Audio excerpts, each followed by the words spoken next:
Okay, I'm Bruce Byfield. Since I'm obviously male, why am I particularly talking about sexism?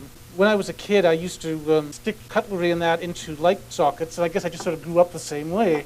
I'm a journalist, and I've started to write a few things about the subject. It does hit a lot of reads and got a lot of threats, a lot of hate mail. Lots of people who say, oh, good on you, this is overdue, and other people who call me, let's see, communist, gay, Microsoft shill. Whenever you talk about this, certain things come back again and again and again, which are really distractions and ways to avoid actually talking about the issue.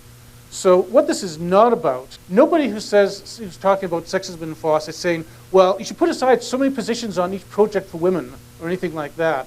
They're talking about people who are women who are already coders, who already want to get involved in the free and open source software, who already are involved, who just want to be, a little more of a chance to, be treated with a little more respect, and get a little more chance to get involved without having to put up with a lot of garbage.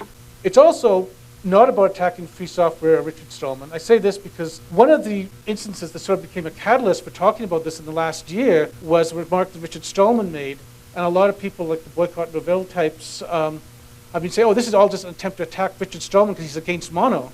No, it's not about that. I'm basically, as I say free software, more often I say open source. That tells you where my sort of allegiances on that endless debate lays. Nor is it about political correctness of just saying, well, we have to worry about just the terminology. If we change the terminology, it'll just be fine. I'm talking at a very practical level about the participation in the community and things like that. And it's not about other forms of prejudice. And so it's not really legitimate to say, well, why are you worried about sexism? Do you know there's a very low percentage of blacks who are involved in open source as well? Or do you know there's very few gay people in free software?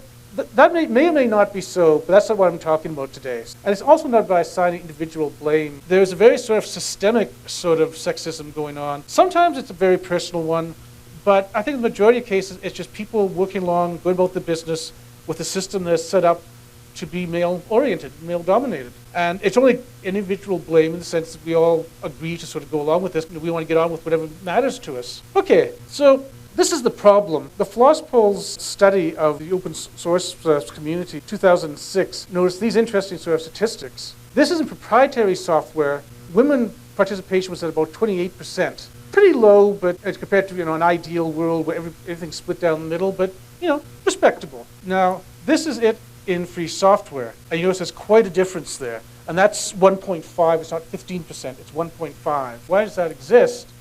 Is this. FLOSSPOL's also asked people, have you ever observed discriminatory behavior in open source? It seems to me that most of us men are going about in open source and free software and not noticing sexism when it happens. But yeah, the women sure notice. This is sort of a random sample of large organizations that have sort of governing councils or boards. And each of these had maybe between about 6 to 12 members. And the number of women involved, the highest is with the Open Source Initiative, which is actually one of the least active of the organizations. This was accurate as of about 2 months ago, so maybe it's changed a little bit if people have had elections. But again, you get the sense that there's a real serious shortage of women. I thought one way to talk about that is to look at some personal comments that some women have made, and then to go and see what people have said in response to some of this. I never identify as female in FOSS-related postings anymore. Why, no, I don't feel like posting pictures of my breasts. Thank you so very much for asking. Or here's another one. The expectation somehow women will add some mysterious solidarity, some motherly instinct, because of course women, of course, are more consensus-oriented, and they're more about exploring feelings, so they'll add this to the team. Some people would say that wasn't sexism, but sexism, or any sort of prejudice really, can actually be well meant too. I mean, I know one of my interests outside of free software is Northwest Coast First Nations art. And one friend of mine who carves masks for a living once had a half-hour conversation on the phone by somebody who wanted to commission a mask from him, telling him how spiritual him and his people were. This person meant it as a compliment, but it was perceived as a very sort of racist sort of thing to say. If you're First Nations, Aboriginal, you're supposed to be ecologically oriented compared to everybody else, or if you're a woman, you're supposed to be more nurturing than everybody else. That in itself is really, it's a form of prejudice. Somebody else who's obviously just given up. They've always been that way, and they always would. Valerie Aurora, the kernel hacker, for a long time she posted her contributions in the name of Val Hendon, and everybody thought she was a man, and then she decided that she was going to come out as a woman, so she tried calling herself Valerie Aurora. She actually put up a website showing a picture of a man, claiming that she actually came out as a male hacker, but what she really did, of course, come out as a female hacker. There's a sort of a informal movement called Geek Feminism, and they run a really interesting blog called Geek Feminism. And she's one of the people who often shows up on there. It's not entirely a new problem by any stretch of the imagination. When Linux Chicks was founded in 1999, it was founded as an alternative to the locker room atmosphere. It was supposed to be a place where women, or non-technical men for that matter, could feel comfortable.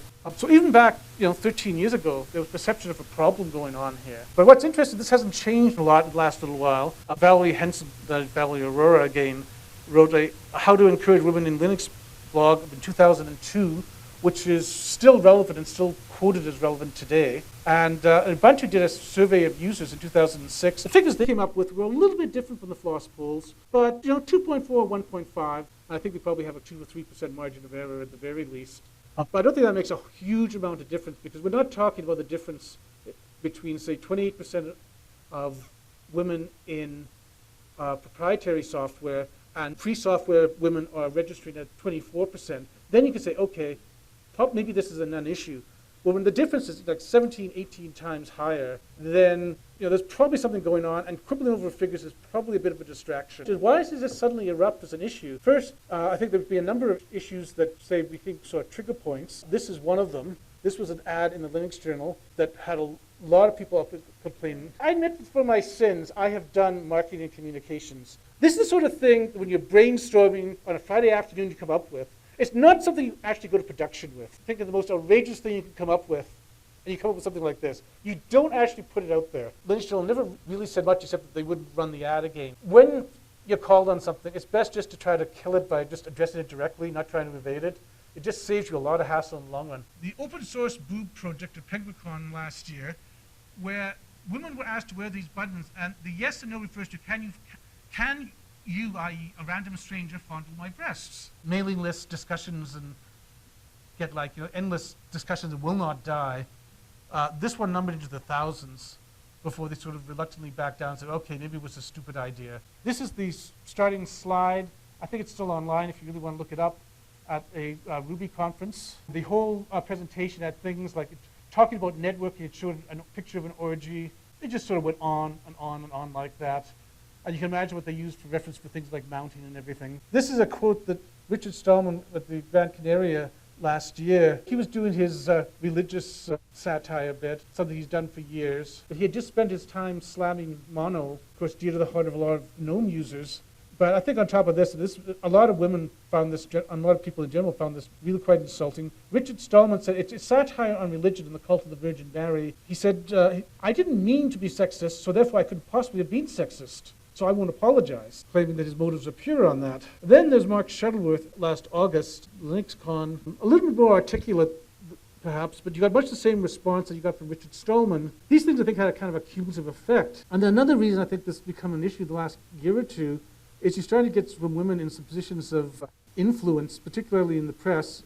A lot of people may know Carla Schroeder did the Linux cookbook for O'Reilly, and now she's the editor of Linux Today. Pretty hardcore geek, also a pretty hardcore feminist, and with a really colorful way of expressing herself, so she gets very noticed when she discusses things. A little more subdued, and I should probably express that I write for Linux Pro magazine as well, so report to Ricky. But again, she writes a blog about women in the community on the Linux Pro magazine site. You get real genuine instances that are going to annoy people, coincide with a fairly large body of women in the community who aren't going to take it anymore. How are men reacting to this? It's not sexism, it's biology. Women are not hardwired for computers like men are, was this argument. So obviously they can't be expected to get into computing. And I haven't noticed much sexism in IT since I've been here, but the women here are few and far between. You ever hear of George Orwell's doublethink?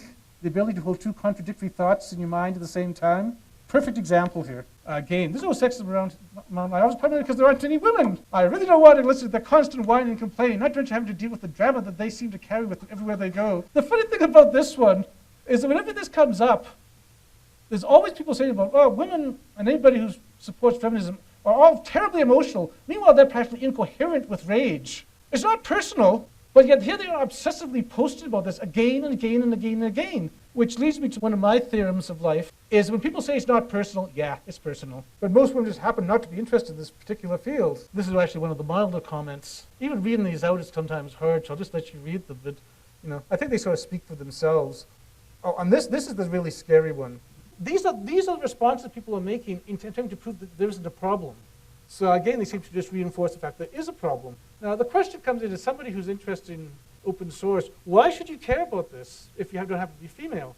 Well, I'd like to just suggest a few general answers. I think obviously that you should care. I know lots of people do get money to work on free software these days, but by and large, a large part of why people work in the community and work on projects is sort of the credibility of being able to point to something and say, hey, I did this, and be recognized for what you've done. But it seems to me the credibility gets debased when you get something as nasty as sexism going on. If you're in a community that allows this sort of sexism to go unchallenged, then what's the point of having credibility within that community? It's like having a good reputation among child molesters. I would argue that actually it debases the whole source of free software and why people work for it and why people get involved in it. Also, it's about empowering people, lowering barriers. There's not a feminist agenda, feminist cabal who are out to take over open source. They're just talking about getting involved like anybody else, really. It seems to be a pretty reasonable thing to ask for. I haven't come across a free software project yet that had all the contributors it could use. When there's a participation rate of under 2% among women, in theory, you could suddenly get a whole lot more contributors involved. If you're scaring away even a couple % of contributors, I don't think that most projects can afford that. That's not good for you on a very practical level. And I think this is probably the biggest argument. Are you going to tolerate this sort of stuff, or are you going to try to take a stand against it? And so it's a question about what you can do. One of the things is to examine yourself. Things like the remark that Mark Shuttleworth made about, explain to the girls what we do. I don't think that Mark Shuttleworth meant to make a sexist remark. I think he was acting, he's a South African, comes from a very sexist culture. I think he just made a comment and probably didn't really realize what he was saying. And afterwards wouldn't examine what he was saying. Even the most feminist man in the world probably can remember moments when they said something that had a meaning they didn't intend, and sort of cringe at it, and it was taken the wrong way. So I think you go a long way just by examining yourself and say, well, am I doing any of this without thinking about it? And when you make a mistake, just apologize. Don't deny it. Even if you think that maybe you had some justification, just say, yeah, that was stupid. Okay, sorry. There's been a lot of goodwill lost by people like Mark Shuttleworth and Richard Stallman on finding out the Linux Journal with that ad, simply because they didn't really talk about the issue. You might be cynical and say, well, that's just PR, but people like to know that their concerns are being addressed. Also suggest that if you are going to complain when you see something about sexism, it's probably a good idea not to take a wild, screaming thing. No flying attacks at somebody up on the podium or anything like that. But make your feelings clear. If you're at a talk and people, and the speaker is making these remarks, maybe mention in the question period. But you don't need to do anything violent or extreme. Which is why I say confrontation when necessary, but not necessarily confrontation. But it's not a bad idea to start off with the assumption that maybe it's an honest mistake. You may suspect otherwise, but probably get a lot more done. If you're more interested in actually doing something about the issue as opposed to just making yourself feel good, probably more of the point. I think that a lot of times, like at talks and conferences, you get a low rate of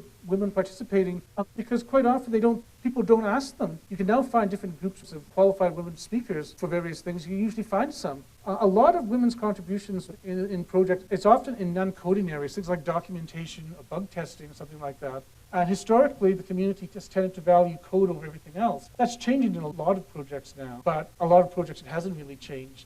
That in itself can make a big difference too. And in general, I'd look at it sort of like a code of conduct. I mean, Ubuntu has done very well insisting on a code of conduct on its mail forums that say, if you're going to talk about an issue that's coming to the project, it has to be in a constructive sort of way. If you have some basic rules about how you can talk, about sexism and that, not in a politically correct sort of way, but just in a sense that this is not really a useful behavior for anybody, that can make a big difference, I think. And then finally, be creative. This is courtesy of Selena Deckelman, who's a Postgres leads. And whenever she comes up with a really bad example of sexism, she bakes a WTF cake and sends it to the person. It sort of defangs it. Quite often she's presented some of these in public. It sort of takes the sting out of taking somebody to task. So I think it's very clever that way. Thank you.